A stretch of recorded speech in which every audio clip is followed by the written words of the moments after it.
Hi friends, ఇది తెల్ల గంజీర ఆకు అండి. తెల్ల గంజీర ఆకుని నేను ఫ్రై చేసుకున్నాను.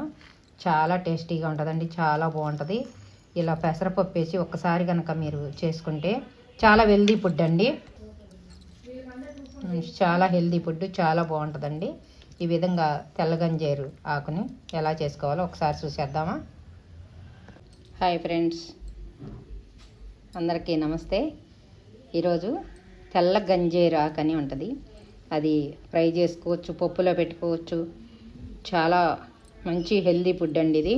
కిడ్నీలో రాళ్ళు ఉన్నా మనకి అన్నిటికీ చాలా మంచిది ఈ ఆకు తినటం వల్ల. నేను అప్పుడప్పుడు చేస్తూ ఉంటా కానీ ఎప్పుడు మీకు వీడియోగా పెట్టలేదండి. ఈరోజు చేయబోతున్నాను వీడియో. తెల్ల గంజీర ఆకు అనమాట. అది ఇదిగో ఇలా ఉంటుందండి. మనకి అన్ని చోట్ల దొరుకుతూ ఉంటుంది. ఇది తెల్ల గంజీర ఆకు అంటే ఇలా ఉంటుంది. ఈ ఆకు ఎర్రగాను ఉంటుంది, తెల్లగాను ఉంటుందండి. ఇది తెల్ల గంజీర అనమాట. ఇప్పుడు దీన్ని మనం ఫ్రై చేసుకోబోతున్నాం. ఈగురు కూరలాగా చేస్తా దీన్ని. ఓకే అండి, ఇప్పుడు స్టవ్ వెలిగించుకుందాము. ముందుగా స్టవ్ మీద కళాయి పెట్టేసాను. ఇప్పుడు ఆయిల్ వేసుకుందామండి.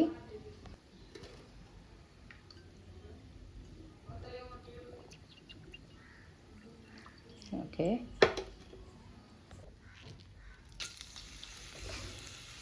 ఎండుమిర్చి, ఆవాలు, జీలకర్ర,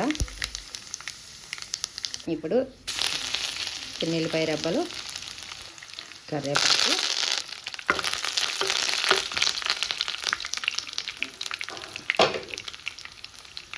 ఇప్పుడు పచ్చిమిర్చి, ఆనియన్స్ వేద్దాం. రెండు కట్ చేసి పెట్టుకున్నానండి. పచ్చిమిర్చి, ఆనియన్స్ వేసాను. ఇవి కూడా ఫ్రై చేసుకున్నాము.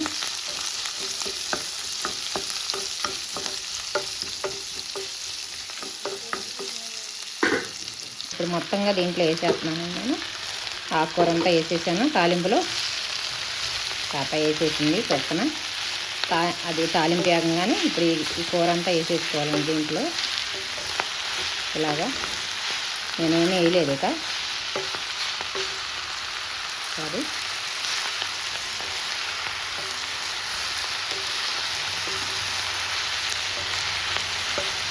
పోపు వేగుతాం కానీ ఈ ఆకంతా దీంట్లో వేసుకోవటమేనండి. తెల్ల గంజీరాకు నేను పక్కలు వచ్చేలోపు పాత వేసేసింది. ఈలోపు మాడిపోతుందని అంతే, నేను ఇంకేం వేయలేదు. అంతేనండి. ఓకే అండి, అది అలా దగ్గర పడిపోతుంది ఫ్రై అవ్వటం. మూత పెడితే మరీ పీస్లాగా మెత్తగా అయిపోద్దండి. నేను అందుకని మూత పెట్టకుండా ఇట్లా ఫ్రై చేస్తున్నాను.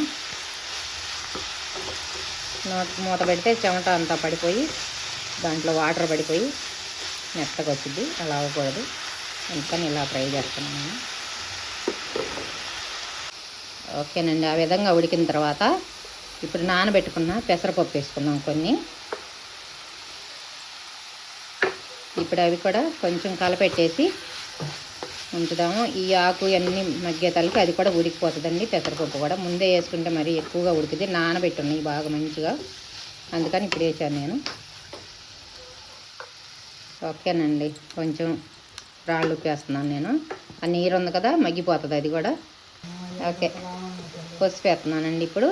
పసుపును ఇప్పుడంతా కలపెట్టేద్దాం. ఇదిగో నీరు ఉంది కదా, ఇదంతా నీరు ఉడికిపోతుంది అనమాట. పెసరపప్పు మొత్తం మంచిగా ఉడికిద్ది. ఇక కొంచెం కలపెట్టేసి ఉంచుదాము. ఓకే అండి, చూసారా మంచిగా అదంతా పెసరపప్పు అంతా ఉడికిపోయిందండి. ఓకే అండి, ఇప్పుడు కారం వేసుకుందాం. దాంట్లో ఉప్పు వేసాను, పసుపు వేసాను కదా, ఇప్పుడు కారం చల్లుకుందాం. కొంచెం చాలు, పచ్చిమిర్చి వేసా కదా, ఘాటు ఎక్కువ ఇద్ది. మళ్ళీ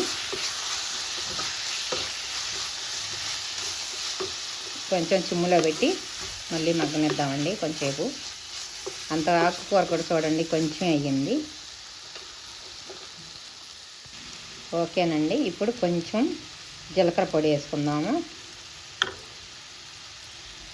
కొంచెం ధనియాల పొడి. ఇప్పుడు తిప్పుకుందాం మొత్తంగా. ఒకసారి మొత్తం కలపెట్టేసేసి అయిపోయిందండి ఇక. ఓకే అండి. ఇంకింతేనండి, పెసరపప్పు తెల్ల గంజేరాకు వేపుడు చేసేసాను. అంతే, ఇంక చేసుకోవాలి. చాలా సింపుల్గా, ఈజీగా, చాలా టేస్టీగా ఉంటుందండి. ఓకే, ఇప్పుడు ఇవి తీసుకుని ఒక ప్లేట్లో వేసేసుకుందాం. ఇంకింతేనండి, తెల్ల గంజేరు పెసరపప్పు ఫ్రై కూర చాలా టేస్టీగా ఉంటుంది. ఈ విధంగా ట్రై చేయండి. ఈజీగా కూడా చేసుకోవాలండి. ఇది చాలా ఈజీ, చేసుకోవడం కూడా కష్టం కాదు. ఒకసారి ట్రై చేయండి. నచ్చితే లైక్ చేయండి, షేర్ చేయండి, సబ్స్క్రైబ్ చేయండి, కామెంట్ రూపంలో తెలియచేయండి. అందరికీ నమస్తే, బాయ్ అండి.